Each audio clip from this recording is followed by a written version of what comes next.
Welcome into Wise Wednesdays here on FanDuel TV. I'm your host, Jastremski, and we know for certain that for the second time in 3 years, the Boston Celtics have found their way to the NBA Finals. The Boston Celtics, in what was probably one of the most competitive 4-game sweeps you're ever going to see. Boston, without Kristaps Porzingis, found the way in Game 1. They found the way down double digits in Game 3. They found the way down 9 in Game 4 to go and take down the Indiana Pacers. And Boston has their 1-2 punch with Jason Tatum and Jaylen Brown. But what Boston has shown you here, despite the fact that their road to the NBA Finals has been as easy as it could get, from Miami without Jimmy Butler to Cleveland, who was a fraudulent team and didn't have Donovan Mitchell for the last 2 games, and then Indiana, who over the last 2 games did not have Tyrese Halliburton. We know they got compromised teams. But what Boston showed me in this Indiana series is a little chutzpah. And they showed that maybe they have a different feel and a different look than they've had in postseasons past when you look at the addition of Jrue Holiday. Jrue Holiday, who has been there, done that. Jrue Holiday, who won an NBA title just a couple of years ago with the Milwaukee Bucks. You saw him lock down, specifically Andrew Nembhard, at the end of Game 3. Critical mistake by Nembhard. You saw Holiday's defense really play a role in Game 4. And that additional toughness, I think, has helped Boston in a major, major way. So Boston's going to the NBA Finals. They deserve to be favored in the NBA Finals. But I think the overreaction from the markets in putting Boston over a 2-1 clip is misguided as far as I'm concerned.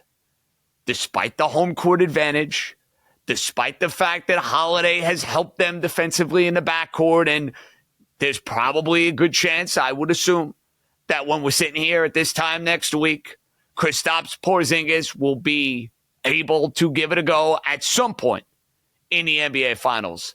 So I know you have all of those things working in Boston's favor, but with the road they've played here in this Eastern Conference playoff, I wouldn't be willing to go on FanDuel and lay 2-1 odds on the Celtics to go and win this year's NBA championship.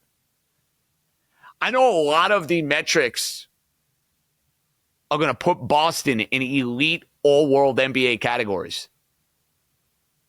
They're ranking them with some of the greatest teams the league has ever seen. The problem is, if you've watched the games, are you willing to do that? Are you willing to look at Boston in that sort of way? I don't see them as that sort of team.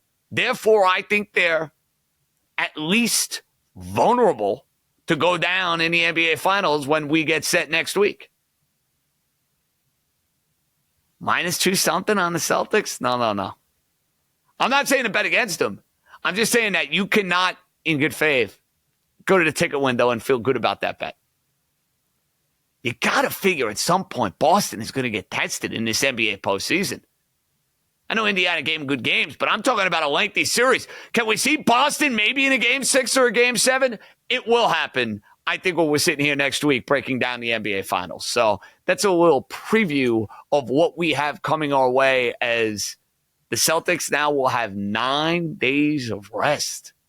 A whole lot of rest coming their way from the conference finals to the NBA Finals. Might even be a 10th day. I can't even do math. We don't do math at Syracuse. But as we transition, and we're going to do a lot of baseball on this show, as Memorial Day weekend really is the time you start looking at the Major League Baseball standings. You're 2 months into this thing. You have a decent enough sample size. And we'll have Anthony DeBundo, who is a new addition to the Ringer. Fantastic addition by us. He's going to join us to run through some teams we like, go through where we stand here in this Major League Baseball season. But the Braves were dealt a catastrophic blow just a few days ago with the loss of Ronald Acuna for the season. The Braves currently preside at 8-1 to go and win the title. I think we all remember what happened a couple of years ago when they lost Ronald Acuna. They won the whole darn thing. I'm not willing to share that sort of confidence in this year's edition of the Atlanta Braves. Do I think they'll be heard from? Absolutely. Are they going to be a playoff team? No doubt in my mind. They don't have enough pitching depth.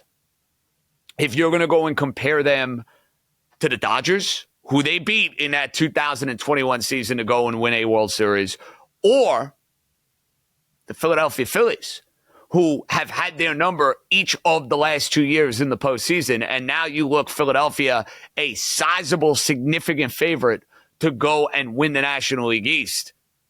Atlanta is a notch below those teams.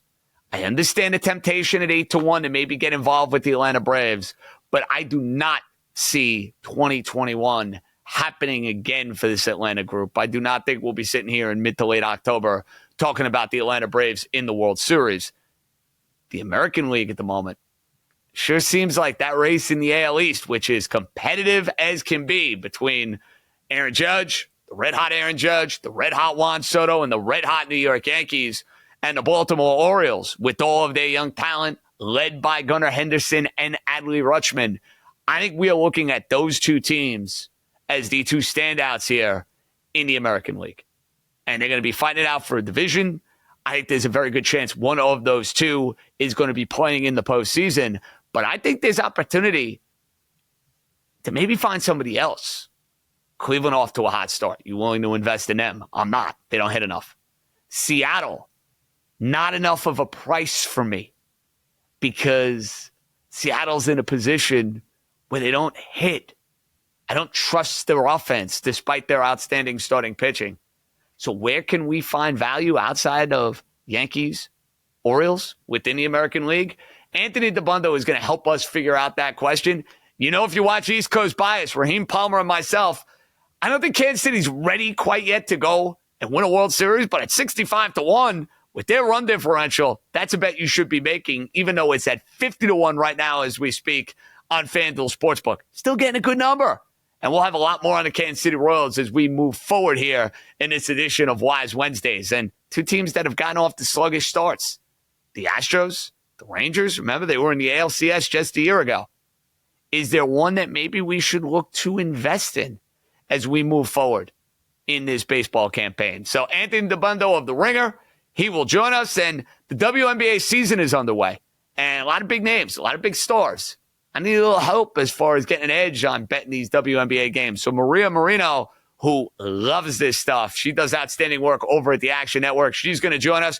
We got a loaded show coming your way. Anthony DeBundo and all the baseball stuff. Maria Marino on the WNBA. But when we come back, game number 4 of the Western Conference Finals. The Mavs, the Wolves. We have it covered every which way. It's Wise Wednesdays right here on FanDuel TV. Jazz get warmed up. We'll come right back.